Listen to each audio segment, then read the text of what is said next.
नींद नहीं मिलती ना मुझे खालिद। अच्छा हाँ, हाँ। नींद भी जरूरी है। स्टार्ट हो गया ना? हम तो स्टार्ट ही है। हाँ, और क्या अच्छा। हम तो ऐसे ही रखते हैं। हाँ हाँ। In a league often dominated by foreign coaches, this man has carved his own path. From leading the underdogs Aizawl FC to an I-League title to making waves in the Indian Super League with 2 clubs, Khalid Jamil has proven time and again that he belongs at the very top. What fuels his journey? What drives his quest for excellence? On this episode of In the Stands, you hear from the man himself, Khalid Jamil. आप football के experience का भंडार हो। आप में इतना football देखा है। अगर आप 2-3-4 चीजें बोल दोगे उसके बारे में, 2-3-4 लोग सीख लेंगे। हाँ सही बात है, ये भी सही बात है। वो है ना, नॉलेज कभी भी ये नहीं रखना चाहिए। बिल्कुल बिल्कुल।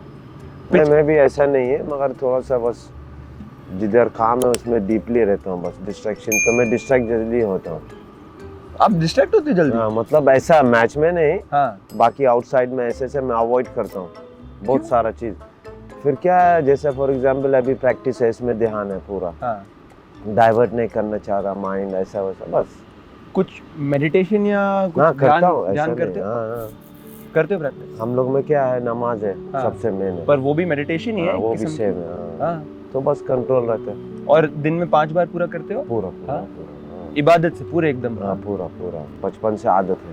नहीं, आप ISL विनर इंशाल्लाह बनोगे आप। जरूर। अच्छा खालिद, मुझे एक बात बताओ, आखिरी इंटरव्यू कब दिया था आपने? ऐसे नॉर्मली मैच के बाद देता हूँ, ऐसा मतलब प्रेस कॉन्फ्रेंस रहता है। पर बैठ के तबीयत से? नहीं, ऐसे कभी दिया नहीं, बहुत कम। कभी भी नहीं दिया? नहीं, 1 बार दिया, 2 बार, बस ज्यादा नहीं। और अच्छा नहीं लगा? नहीं, अच्छा लगा। देखते हैं, मूड के ऊपर है बस। Yes, I'm very happy. Yeah, now preparing for a next game. That is a good point. Yes, thank you. और मुझे पसंद है मैं इंटरव्यू करना, मगर आपके साथ में थोड़ा अच्छा लग रहा है। अरे थैंक यू। आप ऐसा करते हैं जादू कुछ? मैं कुछ जादू नहीं करता।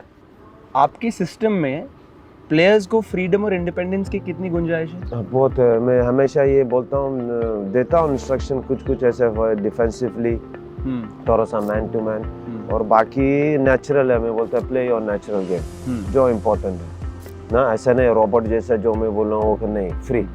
Specially foreigner, use your experience. और इंडियन प्लेयर है, अगर जूनियर है उसको जो अभी ज़्यादा नहीं इन्फॉर्मेशन, थोड़ा सा है। सीनियर प्लेयर को जो लगा ऐसा नहीं दे रहा, थोड़ा सा पुश करता हूँ बस। बाकी ऐसा नहीं है कि एकदम ये है। क्योंकि मैं इसलिए पूछ रहा हूँ आपसे ये, क्योंकि माना जाता है खालिद ऐसा कि फुटबॉल टैक्टिक्स और फुटबॉल फॉर्मेशंस और फेजेस ऑफ प्ले ना आगे बढ़ चुका है। जो आपका फुटबॉल है, जो आपका फुटबॉल है, ये मैं डिसरिस्पेक्ट के तब्दील से नहीं बोल रहा हूँ मैं, मगर ऐसा मानते हैं कि आप जो फुटबॉल खेलते हो वो खेला जाता था, मगर अब थोड़े टैक्टिक्स इवॉल्व हो गए हैं, कीपिंग द बॉल। आप मानते हो इस बात? यस, मैं मानता हूँ डेफिनेटली। पहले थोड़ा सा था और चेंजेस काफी आया है। जैसे आप देखते हैं सब जगह में सोशली सब देखते हैं क्या है क्या नहीं, सब प्लेयर को भी मालूम है, वो लोग भी नॉलेजेबल है, दे नो। तो हम लोग भी इंफॉर्मेशन जब देते हैं एकदम परफेक्ट देते हैं, और क्योंकि प्लेयर को लगता है ये इन्फॉर्मेशन दिया है यूजफुल है कि नहीं, उसको भी मालूम है। तो ऐसा नहीं लगना चाहिए प्लेयर को कि हम लोग ने दिया ऐसे टाइम बनाए, दे नो। तो आप अपने सिस्टम को कैसे डिस्क्राइब करोगे? जैसे for example depending on match, जैसे मैच है, होम मैच है, अवे मैच है, टीम जैसे लास्ट गेम जो हुआ मोहन बागान के साथ, इंडिविजुअली दे आर ब्रिलियंट, उन लोगों का सब क्वालिटी प्लेयर है। तो हम लोग में शेप में रहना है, और मगर ऐसा नहीं है कि sit back, you have to attack them. अच्छा, दूसरी बात ये, स्टार्ट हो गया ना? हम तो स्टार्ट ही है। और क्या, हम तो ऐसे ही रखते हैं। अब नेशनल टीम का खेलने का तरीका एक है, मनोलो मार्केज अपना गेम खिला रहे हैं नेशनल टीम में, अब उसका स्टाइल ऑफ प्ले अलग होगा, पॉसिबिलिटी है कि आपका स्टाइल ऑफ प्ले अलग है। ऐसे बहुत लोग बोलते हैं कि इंडियन प्लेयर्स को कंटिन्यूटी नहीं मिल रही, कि क्लब में कुछ और खेल रहे हैं और नेशनल टीम में कुछ और खेल रहे हैं। तो इसलिए मैंने आपसे पूछा, इंडिपेंडेंस की कितनी गुंजाइश है आपके सिस्टम में इंडियन प्लेयर्स? अभी जैसे आपने बोला ये बात है, देखो प्लेयर को तो मैच्योर होना है, whether you play national team, it is about football. Attack करना, डिफेंड करना, फिर अटैक के बाद डिफेंस, डिफेंस के बाद अटैक, फिर सेट पीसेस। तो इसमें कुछ एक्सक्यूज नहीं देना, यू हैव टू एडजस्ट ना। और दूसरा है, मुझे लगता है इंडियन प्लेयर को जितना चांस मिलेगा उतना ग्रूम होगा। अच्छा, कभी रात को, अब तो आपने बहुत सारी चीज़ें कर ली, आपने आई लीग भी जीत लिया आइजवाल के साथ, ISL में एक्सपीरियंस्ड कोच हो आप, पर कभी रात को लेटते लेटते सोचते हो इंडियन टीम में खेलने वाले दिन याद आते हैं आपको? जी जी ज़रूर ज़रूर, मुझे वो दिन हमेशा याद रहता है जो सुखविंदर सर के साथ में जो था, एंजॉय किया था मैंने एकदम। जो इंडिया फर्स्ट टाइम मैंने खेला 2000 में, मैंने एकदम एंजॉय किया था वो मैचेस। एक्चुअली गल्फ में पैदा हुआ हूँ मैं, उधर कुवैत में। कुवैत में? ड्यूरिंग इराक और कुवैत का जो वॉर हुआ है उसके बाद मैं इंडिया में आया, फिर कॉलेज स्टार्ट किया मुंबई में। अच्छा, मुंबई में कॉलेज था आपका? हाँ, कौन सा कॉलेज? रिजवी कॉलेज। अच्छा, रिजवी में गए? हाँ, रिजवी में गया हूँ, उसमें मुझे एडमिशन मिला है, फिर वहाँ फुटबॉल टीम ज्वाइन किया है, फिर वहाँ से स्टार्ट हुआ, फिर क्लब है, बहुत सारे क्लब है, महिंद्रा, एयर इंडिया, उसमें ज्वाइन फिर खेला हूँ। फिर बाद में लास्ट जो खेला मुंबई एफसी में था, उसमें डेविड बूथ था कोच। फिर उसके बाद उसने बोला कि जूनियर टीम में कोच बन जाओ, तो मैं बना हूँ। फिर बाद में जूनियर टीम से लेके फिर ऐसे स्टार्ट किया कोचिंग। और नेशनल टीम का कॉल अप कब आया? तो नेशनल टीम में 97 में फर्स्ट। तो रिकॉग्नाइज कैसे किया? कहाँ पे आपको? फिर लीग जब खेला, फिर महिंद्रा में खेला, फिर संतोष ट्रॉफी हुआ, इसमें देखा है, तो बाद में स्टार्ट हुआ। और आपको याद है कहाँ पे थे जब आपको कॉल मिला? मुझे याद है नेशनल टीम में जब फर्स्ट आई लीग नेशनल लीग होता था, फर्स्ट जो फर्स्ट हुआ इंडिया में, तो उसमें मैचेस खेला। तो फिर उसके बाद नईमुद्दीन कोच था, इंडिया के कोच, उसने चांस दिया मुझे। फिर बाद में उसके बाद मगर जो एंजॉय किया सुखविंदर सर के अंडर में एंजॉय किया था। सुखविंदर सर के बारे में काफी लोग बोलते हैं, क्षेत्रीय भी बोलता है कि सुखविंदर सर के अंडर उसका गेम कम्प्लीटली बदला है।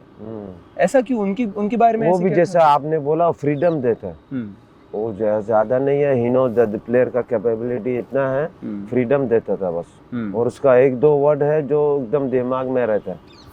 तो आपकी क्या मोटिवेशन रही कि फुटबॉल में ही अंदर कुछ करना है? हाँ, बचपन से शौक था फुटबॉल का। तो इसमें बस इसमें ही करना है, मुझे पहले से शौक था। तो ऐसा नहीं है कि मुझे कैरियर बनाना, बस ऐसे बनते गया, ऐसे सोचा नहीं कभी। बस देखा कि अगली सुबह भी उठ के जाके फुटबॉल खेलना। हाँ, बस फुटबॉल खेलना, इसमें अच्छा लगता था, ग्राउंड में आना। उस समय के प्लेयर्स में और इस समय के प्लेयर्स में फर्क है इंडियन प्लेयर्स में? देखो, उस समय थोड़ा फर्क है, ऐसा नहीं है कि नहीं है। अभी भी प्लेयर अच्छा है, मैंने देखा इम्प्रूवमेंट है इंडियन फुटबॉल में, no doubt, because foreigner coaches भी अच्छा आया है, फॉरेनर प्लेयर भी है, तो उन लोग से काफ़ी साल, इतना साल हो गया, 10 साल या 12 साल ऐसा देख के सीखा है और इम्प्रूवमेंट है। वो टाइम में सिचुएशन अलग था, ये टाइम में सिचुएशन अलग है। फिटनेस वाइज इम्प्रूवमेंट है? हाँ, इम्प्रूवमेंट है, नो डाउट ना। दे नो रिकवरी कैसे, हम लोग को टाइम में रिकवरी नहीं जानते थे, क्या करना क्या नहीं। Now they know better. आपको ऐसा क्यों लगता है कि अभी तक आईएसएल में आपके अलावा और कोई इंडियन कोच वो इम्पैक्ट नहीं बना पाया? टाइम चाहिए, थोड़ा टाइम चाहिए ना, और सबको मैचेस चाहिए ना, और सबको इतना जल्दी नहीं होना चाहिए। इसलिए नीचे से जहाँ भी मिला वो करो, फिर अच्छा करो, फिर उसके बाद नेक्स्ट स्टेप ना वो जगह में डालेंगे डायरेक्ट, ऐसे मुझे नहीं लगता। और यू मस्ट टेक इनिशिएटिव कि मुझे बनना है। इसका मतलब फॉर एग्जांपल अगर कोच को नहीं चाहिए, he is happy to be as a second coach, तो अलग बात है। अगर तुम्हारे पास डिज़ायर है दिस, तो रास्ता बनेगा। थोड़ा सा होना चाहिए हंगर फ्रॉम इनसाइड। और इंडियन कोचेज में नॉलेजेबल थे, पहले भी थे, अभी भी है, श्रूड माइंड, दे नो, क्योंकि दे नो इंडियन प्लेयर ये कैसे करेगा, ये है, तो एक स्लाइटली एडवांटेज है। और foreigner coaches they also doing good, उन लोग से भी सीखा है, चाहे ओपोनेंट टीम में हो या साथ में रहा हो ना, सीखा है उन लोग दे आल्सो डूइंग। तो आप जब मुंबई एफसी के कोच बने, क्या वो आपका पहला क्लब कोचिंग जॉब था? हाँ, मेरा फर्स्ट जूनियर टीम में था, अंडर 19 मैं सीनियर में था। फिर मुझे बोला कि आप जूनियर में जाओ, और मुझे हंगर तक खेलना, कोचिंग मुझे नहीं चाहिए था, तो मुझे बोला जाओ। फिर मैं एकदम मतलब गुस्से से गया हूँ, अंडर 19, फिर उसमें चैम्पियन हुआ जूनियर। फिर बाद में जब चैम्पियन हुआ तो नेक्स्ट डे मुझे बोला you take the senior team. David sir continue नहीं किया, तो बोला मुझे यू टेक, बोला ये कौन है, उसको बनाओ कोच। फिर मैंने लिया है, इसमें 5-6 साल रहा हूँ मुंबई एफसी। मैं ऑफकोर्स अब आइजवाल की थोड़ी बात करना चाहता हूँ, क्योंकि आपने हिस्ट्री तो लिखी है, मगर अगर कोई ना जानता हो कि आइजवाल एफसी के साथ आपने क्या किया है लीग में, जो सिर्फ आईएसएल देखते हुए बड़ा हुआ है, ज़रा उस समय के माहौल के बारे में बताइए, ज़रा उस समय का आप आइजवाल के साथ जुड़े कैसे, और फिर लीग टाइटल मतलब फेरी टेल मान लेंगे। नहीं एक्चुअली क्या हुआ था, मुंबई एफसी में था, मैं सोचा नहीं कि मुंबई के बाहर जाऊंगा। जब भी मैं प्लेयर था ऑफर आया मैं गया नहीं, होम सीख रहा था, बोला नहीं मुंबई में रहना है। फिर मुंबई एफसी में था 6 साल था या 7 साल ऐसा था। फिर एक दिन मुझे बोला नो खालिद अभी हम लोग को दूसरा कोच देखना है। क्यों? बोला कि अच्छा करना है, फैन लोग थोड़ा सा ये है। मैंने बोला ठीक है। फिर मुझे याद है रमज़ान के टाइम था, रोज़ा में था, तो मैंने बोला ठीक है। फिर मैं घर पे रहा, थोड़ा सा सैड हुआ क्योंकि मैं सोचा नहीं कि बाहर जाऊँगा। फिर मेरा वाइफ के सपोर्ट से फिर मैं रुका हूँ, 2-3 महीने ऐसा रुका। फिर बाद में एक दिन मुझे मालूम पड़ा कि आइजवाल में कि उन लोग को कोच चाहिए। फिर मैं तुरंत फ़ोन किया हिमांताना को, जो मैनेजर आइजवाल का, तो उसने बोला मोस्ट वेलकम। दिसंबर का टाइम था, तो बोला यू कैन कम। फिर नेक्स्ट डे मैं उधर चला गया। बस जो आइजवाल का एक ही है कि they work very hard during practice में भी मैच जैसे एकदम 100%, और फिजिकली स्ट्रॉन्ग है, नेचुरली रिकवरी फास्ट होते थे। At what point in the season आपको कब लगा कि यार हम तो टाइटल के लिए जा सकते हैं इस पॉइंट पे? नहीं, स्टेप बाय स्टेप, ऐसे कभी सोचा नहीं और मालूम नहीं पड़ा कि मैचेस में ऐसा होने वाला है। मगर हम लोग ने जो भी किया, स्टार्ट अच्छा किया था, जीता है। फिर बाद में उसके बाद होम मैचेस में जैसे अभी है, जैसे सेम जब भी होम मैचेस खेलते उसमें अच्छा रिकॉर्ड था। और पूरा का पूरा कल्चर ही बदल गया। हाँ, पूरा आइजवाल का। और आइजवाल का पहले से था फुटबॉल कल्चर था। क्योंकि वो आई थिंक इंडियन फुटबॉल की one of the best underdog stories रही आइजवाल एफसी की। और वो टाइम में भी ऐसा नहीं कि आई लीग में नहीं था, टफ टीम था। बेंगलुरु था, ईस्ट बंगाल, मोहन बगान, गोवा में भी थे, तो टफ था। मगर मैं आपकी मेहनत के बारे में जानना चाहता हूँ। आपने क्या मेहनत की? कोच की मेहनत क्या रहती है और कोच का कंट्रीब्यूशन क्या रहता है? कोच का मेन है करेक्ट इन्फॉर्मेशन, प्लेयर को करेक्ट इन्फॉर्मेशन देना सही टाइम पे, बस। और बाकी प्लेयर ही करता मेहनत, दे डू ना, वो लोग ही करते सब कुछ। तो आप अपने प्लेयर्स के साथ रिलेशनशिप मेंटेन करते हो आउटसाइड ऑफ द पिच? क्या कोई प्लेयर नहीं, आउटसाइड इतना मैं नहीं मानता हूँ। आउटसाइड में फ्रीडम जरूरी है, प्लेयर को भी फ्रीडम चाहिए और मोस्टली फ्रीडम चाहिए। मैं भी ज़्यादा ये डिस्टेंस रखता हूँ। हमारे ग्राउंड में जो है, अगर मुझे लगता है तो मैं बुलाता हूँ, 1 बार नहीं 2 बार 3 बार बुलाता हूँ, बात करता हूँ। जो मुझे चाहिए वो होना है। अगर लगा नहीं है तो वेट करता हूँ, तो नहीं है तो सुना नहीं है तो फिर दूसरा सोल्यूशन। ऐसे नहीं कि बदला लेने मेक हिम सिट, ये नहीं करता हूँ। तो मान लो आप खेल रहे हो against 4-3-3 system, keeping the ball, टिकी टाका, एंड आपका प्रैक्टिकल फुटबॉल है, राइट? और प्रैक्टिकल फुटबॉल आपने प्रूव किया है कि इस जमाने में भी चलता है।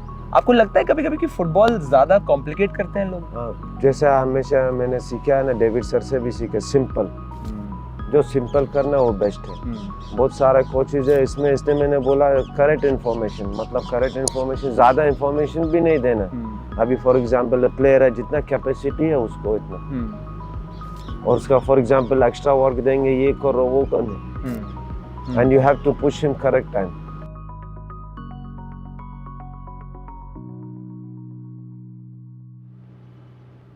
जमशेदपुर के बारे में थोड़ा बताइए। जब आप शहर में आए, पहले इंप्रेशंस क्लब के? जमशेदपुर के बारे में एक ही चीज़ कहना है, मुझे चांस दिया है तो मैं हमेशा याद रखता हूँ, हमें भूलना नहीं चाहिए। क्योंकि मेरा भी ख़राब टाइम था लास्ट ईयर, क्लब नहीं था, ये था। तो प्रशांत जो मुझे चांस दिया, प्रशांत गुडबुले एंड मुकुल सर, उन लोग ने देखा मेरा, फिर उसने मैनेजमेंट भी रहता है इधर ना, मेंबर ज़्यादा है, बोर्ड ऑफ डायरेक्टर्स सब है, उन लोग को जाके बोलना, तो उन लोग के वजह से मैं हूँ आज। फिर बाद में इधर आने के बाद फिर मुझे चाणक्य सर जो रिजल्ट हुआ लास्ट 2 मैचेस 5-1 5-1 फिर 3-0, इसमें भी मैं एकदम डाउन था। नहीं, प्रेशर नहीं था, डाउन था। नेक्स्ट डे मुझे बुला के, मैं समझा मुझे बोलेगा यू गो बैक, मगर उसने नहीं, उम्मीद दिया, बोला कोई बात नहीं, वी बिलीव इन यू ना, यू बाउंस, तुम अपना ये करो, कोई बात नहीं होता है। तो वो मैंने कम बैक किया है।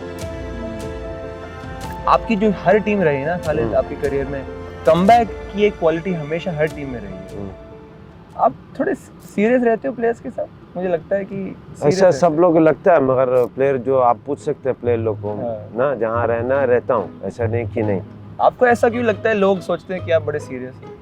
पता नहीं क्या है, मगर मैं इसमें सीरियस नहीं रहा, मगर रहता हूँ सीरियस, मुझे भी ऐसा लगता है। हाँ, आपको लगता है प्लेयर डरते हैं आपसे? नहीं, डरता नहीं है, ऐसा नहीं है, प्लेयर बात करते हैं ऐसा, मैं भी मिक्स होता हूँ ना। पर एक रिस्पेक्टेबल डर भी तो रहना चाहिए। हाँ, रहना चाहिए, और मैं भी ऐसे डिस्टेंस देता हूँ ना प्लेयर देनो। और जमशेदपुर के फैंस भी बड़े कड़क है, जो सपोर्ट मिलता है जमशेदपुर में, छोटा शहर है मगर फुटबॉल के लिए बहुत सपोर्ट है, बहुत सपोर्ट है। ये मोटिवेट करता है कोच को और टीम को, प्लेयर को मोटिवेट करता है। हाँ, जहाँ भी बाहर जाओ ऐसे हावी दे स्क्रीम, वो लोग जानते हैं देनो, वो लोग भी चाहिए, उन लोगों को मालूम है शहर में कि ओनली फुटबॉल, यहाँ फुटबॉल ज़्यादा खेलते हैं, तो उन लोग चाहते हैं कि अच्छा करें, और हम लोग भी कोशिश करें कि हम लोग अच्छा करना ये साल। मैसेज आपका क्या रहेगा फैंस के लिए? बस ये कीप सपोर्टिंग द प्लेयर्स ना, बिकॉज उन लोग के सपोर्ट की वजह से लास्ट गेम मुझे लगता है वो लोग ने पुश किया तो हम लोग इक्वलाइज किया, और जितना सपोर्ट करेंगे होम ग्राउंड में, अवे गेम में भी, मुंबई में भी थे जमशेदपुर का, ऐसे सपोर्ट करे प्लेयर को, हम लोग को फ़ायदा है। खालिद जमील, आप अनअपोलोजेटिकली अपने आप जैसे बने रहिए, आप जैसे हैं आपको हम वैसे ही पसंद करते हैं, and hope that you gain much success with thank you, शुक्रिया, thank you so much for talking to me, thank you so much. How are you? Good? What are you doing here? No, I just work hard, come and work. We are calling him Eziano Ronaldo now, huh? Messi, huh? Ankara Eze. He used to play as a striker. Did you know this? Yeah, until 14 years. Yeah. So you have option now. No, I want to stay where I am. Okay, chalo. Thank you.